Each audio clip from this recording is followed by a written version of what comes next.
tous et bienvenue sur ma chaîne. Je vous retrouve aujourd'hui pour une vidéo dans laquelle nous allons parler du début d'un roman. Par quoi est-ce que vous devez commencer quand vous avez l'idée, vous avez envie d'écrire un livre, mais vous ne savez pas du tout par où commencer, le projet vous semble vraiment fastidieux, vous ne voyez pas du tout par quelle étape débuter. Je vais voir avec vous aujourd'hui les différentes étapes lorsqu'on décide d'écrire un livre, par où on commence. Il y a un certain ordre tout de même à respecter. Et donc la première chose à prendre en compte, c'est l'idée. Trouver l'idée de son roman. Alors l'idée, elle peut être très variée. Donc ça peut être vraiment une idée globale. Vous pouvez avoir le début de l'histoire, vous pouvez avoir soit donc le début, soit la fin, ou même les deux. Ou alors vous avez le titre en tête et vous allez broder une histoire autour du titre, ou même encore un personnage. Voilà, vous avez regardé par exemple, je sais pas, un film à la télé, une série. Un personnage vous a vraiment inspiré, vous avez envie d'écrire une histoire dans laquelle le héros correspondra plus ou moins au personnage qui vous a inspiré, et donc vous allez décider de broder une histoire autour de ce personnage. L'idée peut vraiment être variée, mais voilà, au tout début, avant de commencer à écrire, il faut avoir une idée. Lorsque vous avez donc votre idée, voilà, il y a une histoire qui va commencer à se mettre en place dans votre tête. Il est temps donc de faire des recherches, sur l'environnement, où va se dérouler votre histoire, sur peut-être le métier du héros, peu importe, sur tout ce qui va porter sur votre histoire, mais voilà, des recherches sur ce que vous ne connaissez pas. Dans la majeure partie des cas, il faut faire des recherches avant de commencer à écrire, parce qu'on n'a pas toutes les infos à disposition, sauf si vous écrivez une histoire sur votre propre vie à vous, mais en général il y a quand même des petites recherches à faire. La troisième chose à faire, c'est de créer des fiches personnages détaillées. J'ai déjà fait des vidéos sur le personnage, comment créer des personnages attachants, etc. Je vous invite à aller les visionner, hein, je vous laisserai le lien ici quelque part. Mais voilà, vous devez vraiment faire des fiches personnages qui sont les plus détaillées possibles, donc avec tout ce qui est âge, trait physique, métier, même passé, études, voilà vraiment tout ce que vous voulez par rapport à vos personnages principaux, même à vos personnages secondaires si ça peut vous aider. Mais il faut vraiment que vous travaillez votre personnage avant de commencer à écrire votre histoire. Vous devez savoir exactement comment ils sont, ce qu'ils vont faire, vers quoi ils vont tendre. Vous pouvez même vous trouver des photos sur internet de personnes célèbres ou pas, et utiliser ces photos pour représenter vos personnages. Moi c'est quelque chose que j'aime bien faire, c'est ce que je fais en général. J'utilise toujours une photo des gens réels pour pouvoir créer mes personnages, parce que ça m'aide vraiment à les visualiser dans ma tête quand je crée mon histoire. Donc vraiment voilà, les personnages c'est la troisième étape, il faut vraiment que vous travaillez ça, que vous créez des fiches personnages, c'est vraiment ce qu'il y a de mieux à faire. La quatrième étape consiste à créer un plan, mais cette étape peut-être voilà, ne va pas correspondre à tout le monde. Il y en a qui créent des plans, d'autres qui n'en font pas. Moi je suis quelqu'un qui ne fait pas de plan, mais je sais qu'il y a énormément d'écrivains qui travaillent avec un plan, et voilà, et c'est vrai que le plan peut vraiment aider pour s'y retrouver dans son histoire. Donc un plan, ça consiste en fait, vous allez écrire déjà toutes les scènes, tout ce qui va se dérouler dans chaque chapitre, ou alors si vous n'avez pas envie de vraiment détailler chaque chapitre, vous pouvez détailler votre plan en scènes, donc scène 1, scène 2, scène 3, etc., qui ne correspondront peut-être pas spécialement à vos chapitres, mais voilà, au moins vous aurez les gros éléments. Votre héros démarre de tel endroit, il va rencontrer telle personne, il va faire telle chose, il va arriver à cet endroit, voilà, toutes les épreuves qu'il va traverser, etc. Le fait de créer un plan, ça vous permet de penser à votre histoire du début à la fin. Donc vraiment, ça évitera aussi les blocages, parce que vous saurez toujours vers quoi vous devez aller, vous saurez toujours quelle est la prochaine étape, comment votre personnage doit arriver à un tel point dans votre histoire. Donc faire un plan, c'est bien parce que ça vous permet vraiment de visualiser votre histoire dans sa globalité.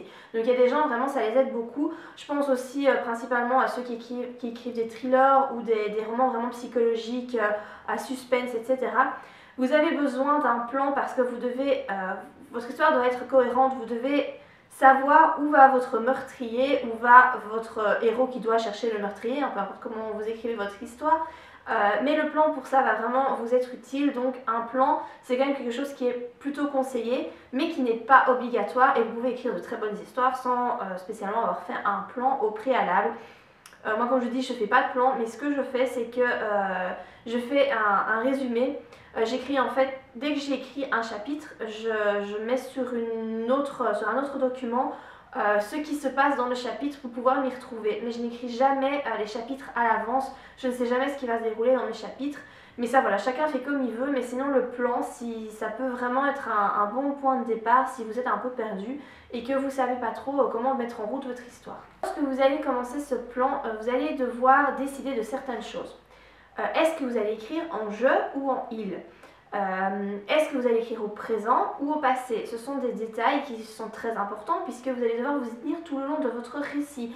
Donc c'est à ce moment-là qu'il va falloir que vous vous décidiez à écrire voilà, en je ou en il ou au passé et au présent.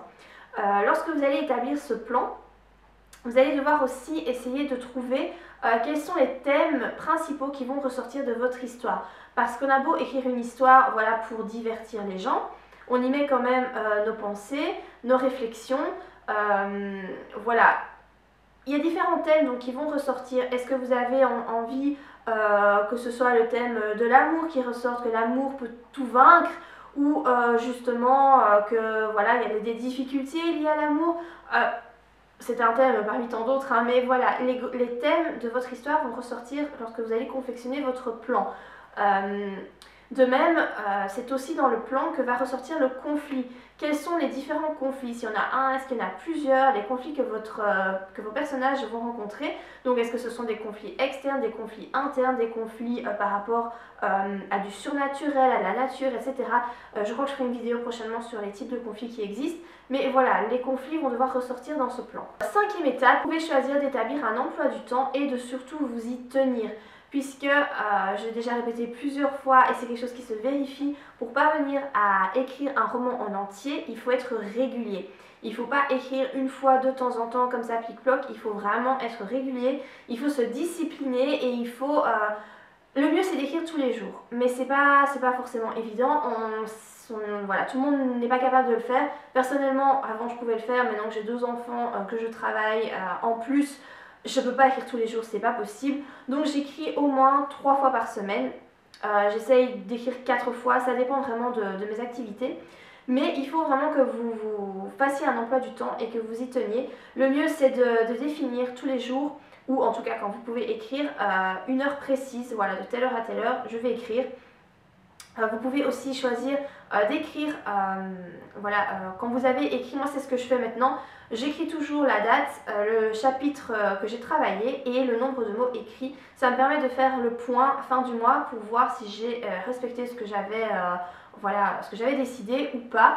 Donc vraiment un emploi du temps c'est quelque chose d'important et vraiment c'est la discipline qui va vous aider à terminer votre livre. Donc il faut vraiment essayer d'être... de s'autodiscipliner. Et finalement, la dernière étape, la 6e et dernière étape, eh bien c'est de vous lancer, donc commencer à écrire votre prologue ou votre chapitre 1 directement si vous n'avez pas envie d'écrire un prologue. Si vous vous posez des questions par rapport à ça, qu'est-ce que le prologue, pourquoi en écrire un, etc. Je vous renvoie à une vidéo que j'ai faite là-dessus. Alors évidemment se lancer ça peut faire peur et vous allez peut-être hésiter pendant très longtemps, mais sachez que si vous ne vous décidez pas à un moment, personne ne va pouvoir le faire pour vous.